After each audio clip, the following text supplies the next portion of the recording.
Chapter 8 Genius Cannonfodder's Counterattack Record Part 8 Under the influence of the sleeping pills, Xiao fell asleep.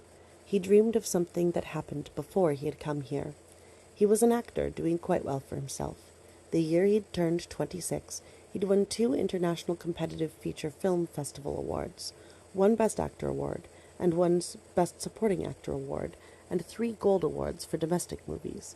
He was worshipped as an acting god even before turning 25. However, the entertainment circle was, after all, a circle. Ling Nangguo, a leading cinematographer in the circle, played a big role in the success of Xiao's acting career and was a good friend of the famous scriptwriter Sun Guangren, Elder Sun.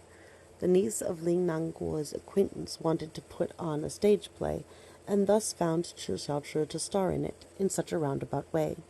Xiao agreed for 3 reasons. First, to repay Elder Sun for his affection. Second, the stage play was going to be held in his hometown.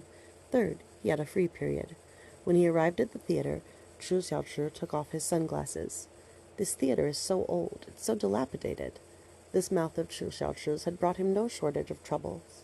His manager, who had long since resigned himself to Xiao's propensity to voice his every opinion, regardless of whether the situation allowed it, quivered for a moment and skillfully helped Xiao gloss over the situation. Old and stronger for it, old and sturdier for it. It was clear that it was old, as this was the oldest theater in the area. It served as both a theater and a cinema. Xiao's father had even brought his mother here for a movie date when he was young. As for whether it was actually strong and sturdy, Xiao should have the most say. During an official performance, it was thanks to this old theater that Xiao was smashed into another world by a chandelier. Xiao woke up from his dream. Just now in his dream, the moment he was struck by the chandelier had been stretched infinitely longer. Lying in the debris of the shattered crystal chandelier, Xiao felt like a box of smashed open soft drinks. He was covered in blood from head to toe, which was gushing out everywhere to the rhythm of his rapidly slowing heart. Fortunately, it was just a dream, so there was no pain.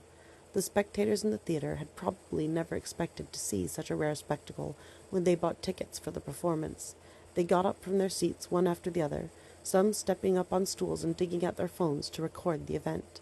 Lying on the ground, Xiao thought, "You all just have fun taking your photos. After I die, I'll inhabit your pictures and climb out at midnight and chat with you about life. If I don't manage to scare you to death, it'll be my loss."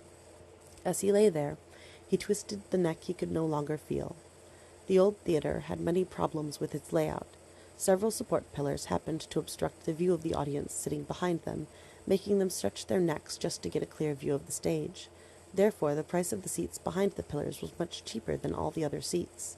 He saw a pair of siblings, a brother and sister about 10 years old, peeking around the pillar in the southeast corner and looking at him curiously.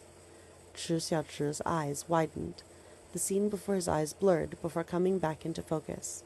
The faces of the 2 children watching the ruckus morphed into those of 2 youths, poking their heads beyond the pillar and watching the scene of the unexpected accident in confusion and unease.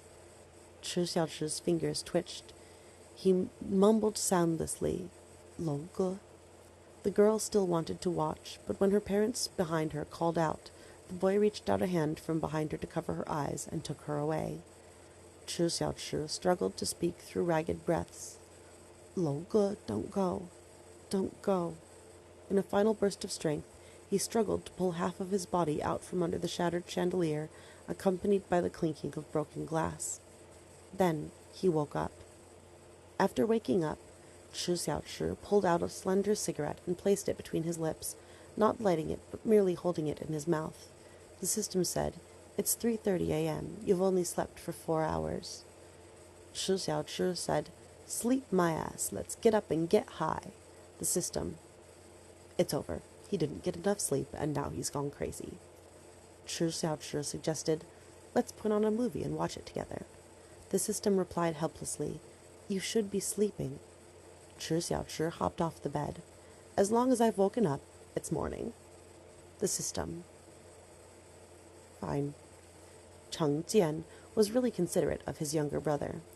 In the 200 square meter apartment, every amenity was perfect, and they even came with many considerate tips. For instance, there was a note left on the wine cabinet. You can bring friends over for a drink and take anything from the bottom 3 shelves. The middle 2 shelves are for you to drink, and the top 2 shelves hold my collection. If you dare drink them, I'll break your legs. Xiao laughed. He took down all the notes, put them in a pile, opened up Cheng Yuan's wallet, and arranged them individually into the wallet as if to keep them as souvenirs. Noticing his actions, the system was slightly moved. In his original world, the Cape murders turned Xiao into an overnight success, but not more than 2 months later, Xiao fell back into the mire of scandal within a day. In an interview with Xiao's parents, they accused him of not being filial. When Xiao became famous, the internet had only just started to flourish. Everyone had just begun to realize the benefit of anonymity on the internet, but they hadn't understood enough to determine the authenticity of the various sources of information online. Xiao was scolded black and blue in all kinds of forums for his lack of filial piety, enough that for a time he became a frequent guest on various entertainment magazines, during which he would be barraged by all kinds of condemnations and showered in spittle. He could only be said to be caught in an absolute bloody shitstorm. At the time, everyone thought that Xiao was done for. However, 10 months later, Xiao became the biggest dark horse of the year by starring as the male protagonist of the movie 72 Hours of Panic. Xiao, who had been knocked down from his altar, rapidly rose back up, and his originally broken endorsement deals gradually made a revival. In an interview during a talk show he attended after 72 Hours became popular, the host asked about the scandal that had occurred earlier in Xiao's career. Xiao, who had previously refused to address it on any broadcasting program, unexpectedly spoke up. Ever since I began earning money, I have transferred money to my parents every month. I even have evidence of my transactions on this bank slip here. The host was astonished. Then My father gambles, Xiao said. He gambled away almost all my earnings from Cape. I helped him pay off the debt, but he still kept gambling, and even asked me how much I was going to make from 72 hours. I refused them and told them that I would send money monthly from now on, but I guess they weren't very satisfied with that. After saying this, Xiao paused, giving the host and audience ample time for their imaginations to run wild and for them to ruminate over his words. The host had just casually asked the question. She hadn't actually thought she would get a reply from Xiao, and even more so didn't expect reality to be this way. Then, earlier. Why didn't you explain earlier? I was busy filming at that time. Xiao smiled, but his expression was unexpectedly cool and calm for someone his age. Anyway, everyone really seemed happy to see the dark side of a star. If I explained then, would anyone have listened? No wonder the people who hated Xiao scolded him for being adept at scheming. Not just anyone could endure 10 months of insults and abuse, pushing himself to his lowest point, before lightly dropping a bomb that wiped everyone out in one blow. It was also not just anyone who dared to air out the dirty laundry of the parents who had raised him to the public like this, with a hidden implication within a few light words. There was no bitterness, no kindness, just the truth. Even Xiao's parents hadn't realized that their son was capable of this. After a period of inactivity, his actions were like lightning, rendering defeat with one hit and leaving no possibility of recovery. In the span of one night, public opinion completely reversed. The sharp tongues and judging pens changed their target to attack Xiao's parents. There was no one to advise the 19-year-old Xiao on how to handle this matter. However, in the span of 10 months, he smoothly cut ties with his blood-sucking family. Since then, his parents had neither the face nor the courage to come pester him again. But in this confrontation, there were still many unanswered questions. 6 years later, Xiao appeared once more on that same talk show program, and the host was still the same host from that year. She asked him, "July, have you ever wondered, with what happened between you and your parents that year, if there had been no 72 hours of panic, what path your career would have taken? Would it just have died?" July was Xiao's English name. Xiao, clothed in a high-neck wool sweater and reclining one elbow on the arm of the sofa, laughed after hearing that question. No, if there was no 72 hours, there would still have been a 36 hours or a 24 hours. After 6 years of maturation, Chi Xiaochi was just like that slightly old-fashioned, high-quality wool sweater he was wearing, distant, cold, and bringing a hard-to-erase yet valuable impression. The female host leveled him with an admiring gaze. "You have so much self-confidence?" Chi Xiaochi answered. "Because it's me. I have it." Right before the effects of the 2 sleeping pills Chi Xiaochi had taken had worn off, Ling Liuyi 061 had just watched this part of his talk show interview. Through Chi Xiaochi's witty banter, his composed expression, and the sense of propriety, Ling Liuyi 061 saw the Cheng Yuan from a few days ago, sitting in a porridge store, wrapped in a slightly old down jacket, and quietly taking a bite of his steamed bun. At that time, the look in his eyes was very gentle, mixed with a bit of soft and helpless vacancy. Thinking of that gaze, Ling Liuyi 061's heart felt a soft itch like the prick of a needle. He clearly cared about family, so why is it that when it came to his own family, he had to go to that point? Of course, Chi Xiaochi didn't owe him any answers. After fiddling with the projector in the living room for a bit, Chi Xiaochi managed to turn it on. He then made himself a cup of vegetable juice and curled up on the sofa. As he fiddled with the remote control, he occasionally sipped his drink. He said, "It's been a while since another person accompanied me to watch a movie." Before Ling Liuyi 061 could respond, Chi Xiaochi continued, "Oh, right, you aren't a person." Ling Liuyi 061. "You're not wrong." Chi Xiaochi. "That's also fine. What do you want to watch?" Ling Liuyi 061. "Up to you." Chi Xiaochi laughed. "Aiyo, how considerate. The way you said that sounds like you're spoiling your girlfriend. You probably are really popular with the other AIs, aren't you?" Ling Liuyi 061. "Somewhat."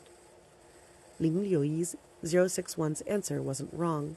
He was mild-tempered, so other AIs liked to come to him to vent, using him as an emotional trash bin. He was indeed popular. He quickly followed up with, "However, the main system didn't provide AI intimacy methods. We only have pure friendship between us." Chi Xiaochi pressed on the buttons of the remote to rapidly flip through movies. "You really don't have any aspirations. Even if you don't have any such conditions, you could still create them. Aren't you guys made of ones and zeros?" Ling Liuyi 061. After reacting, he felt as if his ears and spirit had been tainted. Chi Xiaochi selected a horror movie and dimmed the lights in the living room in passing. As the movie started playing, Ling Liuyi 061 reminded him, "Lower the volume a little. Most people are still sleeping now, so don't disturb your neighbors." "This place's soundproofing is really good." Chi Xiaochi wasn't at all concerned. "Unless I brought a drill in here and started drilling for diamonds or oil, no one will complain." Although he talked big, the moment the horror movie music started, he madly mashed the volume button, immediately lowering the volume from 40 to 20. 2 minutes into the movie, Chi Xiaochi's teeth started to chatter. Ling Liuyi 061. "Are you scared?" Chi Xiaochi. "Nonsense." Ling Liuyi. "If you're scared, don't watch anymore." Chi Xiaochi covered his eyes with his cup. "I'm watching it because there is someone else to watch it with me." The system laughed. He didn't understand his logic of, the more I'm scared, the more I want to watch. But he still adjusted Chi Xiaochi's body temperature and regulated the cold sweat so he wouldn't feel uncomfortable. In the next hour and a half, he became Chi Xiaochi's real-time announcer. "The ghost didn't come out. Don't be scared. Open your eyes. I'm not lying to you." Given how the movie's been going, nothing will happen when the female lead looks behind her. It's only when she turns around that the ghost will come out. So when that happens, close your eyes. Like this, with him opening then closing his eyes, closing then opening them, Chi Xiaochi unexpectedly fell asleep curled up on the sofa. Ling Liuyi 061 quietly urged, "Wake up. Go back to sleep on the bed, or else you might catch a cold from sleeping on the sofa." Chi Xiaochi quietly humphed and flipped over, curling up around the thin blanket. Ling Liuyi 061 sighed. "Ai." Shortly, a dark figure appeared in front of the sofa. A tall young man in a white shirt and black pants bent down, taking Xiao in his blanket into his arms. Xiao's whole body violently stiffened, and he quickly opened his eyes. Ling Liuyi 061 was a little embarrassed, but after staring at him for a while, Xiao closed his eyes once more. Xiao thought, "I'm dreaming again. This time, it's a good dream." He couldn't tell Lo Ge that he'd noticed him, or else he'd leave again. Ling Liuyi waited a little while longer, waiting until Xiao had gone back to sleep before slowly carrying him into the bedroom.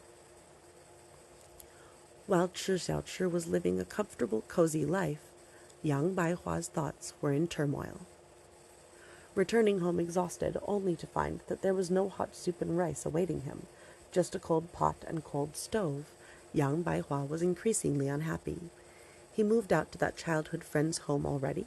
Was he that eager to move out? He couldn't even find some time to give him a heads up? Yang Baihua was incredibly exhausted. He felt that recently his passion for Cheng Yuan had gradually died down, and his interest in bedroom matters had even decreased. He frequently felt tired enough to collapse while washing up. Where did he have the time to make up with him? He was so busy with work, but young Master Cheng Yuan had never learned to be considerate. Yang Baihua didn't look for Cheng Yuan. From prior experience, Cheng Yuan was usually the first to give in. He would soon call and make up with him anyways. However, his parents had already been here for 3 or 4 days, but he still hadn't received an explanation from Cheng Yuan. When he took his parents out for dinner, he spoke very little and couldn't stop rubbing his finger on the leather case of the steering wheel. His parents were sitting in the back seat, and his younger cousin, Yang Xiao was sitting in the passenger seat. Even after sitting in this car for a few days, his parents still hadn't lost interest in the novelty of the car. His mother was studying the tinted film on the car window. "Child, with this thing stuck on the window, you really can't see inside from the outside?" Yang Baihua came back to himself. He nodded and smiled. "Yes." Yang Xiao was wearing bright red nail polish, and her makeup and clothes were all in fashion. Her phone had run out of battery, so she had borrowed Yang Baihua's phone to play with. Hearing this, she silently pursed her lips. Country bumpkin. After scrolling through Weibo Twitter for a while and responding to a few messages from fans, she started clicking in and out of various apps on Yang Baihua's phone. Wanting to find new gossip, she secretly opened up Yang Baihua and Cheng Yuan's chat history. After flipping through a few pages, she saw the 3 songs Cheng Yuan had sent over a few days earlier, labeled as Demo 1, 2, and 3, respectively. Yang Xiao also occasionally wrote some small tunes, so she was naturally very interested in the work of her Xiao Cheng Ge. With the tap of her fingertip, the music started playing. Without any warning, the music started echoing inside the car. Yang Baihua's scalp broke out in goosebumps. He wanted to snatch back his phone, but he was currently driving. He was also afraid his movements would be too obvious, arousing his parents' suspicion. He could only worry helplessly, a steady flow of cold sweat seeping out of his palms. On the other side of the car, Yang Xiao was over the moon. She could tell that this wasn't the finished demo and was just a prototype, but the melody was full of creativity and was made with masterful artistry. It was accompanied by a person's quiet humming, which tugged at the heartstrings. With a cold look on his face, Yang Baihua said, "Don't randomly play music. You're wasting data." Yang Xiaoyan's eyes spun. She came up with an idea. "Was this composed by Xiao Cheng Ge?" Yang Baihua's expression twisted. He shot Yang Xiaoyan a look. Yang Xiaoyan stared at him with bright eyes, pretending not to understand. Yang Baihua scolded her in his heart. This question indeed attracted the attention of Yang Baihua's parents. His father asked, "Xiao Cheng, your brother's friend?" Yang Xiaoyan was quick to answer first. "Yeah, didn't brother ever mention him to you? He's older brother's good friend, a musician." Yang Baihua was sweating profusely through his palms, making his hands slip slightly on the steering wheel. When she heard the words "good friend," his mother was somewhat expectant, but hearing "a musician," her bottom lip turned down, making a disdainful expression similar to the expression young Xiao Yan had made earlier. "Child, listen to Mom. Don't associate yourself with those types of people without a proper job. You're different from them. You did well in university, are a university graduate who got his degree through hard steady work, and are a proud son of heaven. Most of those art students are fools. They study the art because they aren't good enough to study anything else and have no future." Yang Baihua didn't have the chance to speak before young Xiao Yan robbed him of it. "Xiao Chengge is from a rich family. He can study whatever he wants." She then turned to Yang Baihua and whined, "Brother, isn't he?" Embarrassed, his mother looked at Yang Baihua. Yang Baihua followed up his mother's words, saying, "He just casually composes and sings a bit. He doesn't really have much future prospects." Having found some face, his mother let out a "huh" and turned towards Xiao Yan. "You hear that? Only rich people can mess around like this." Xiao Yan pretended not to hear. She played around with Yang Baihua's phone, and the more she listened, the more interested she was. She tried to sound out Yang Baihua, asking, "Did Xiao Chengge also just casually write these? Is he not going to sell them like the others he wrote?" Yang Baihua, eager to put an end to the topic, pressed down hard on the car horn and answered in a low voice, "His family's rich, so he doesn't usually sell his music. Besides, he doesn't like relating music with money." Yang Xiao Yan was relieved. She sneakily picked out 2 of the 3 demos and forwarded them to herself. With another few taps of her finger, she quickly and silently deleted the forwarding history off of Yang Baihua's phone.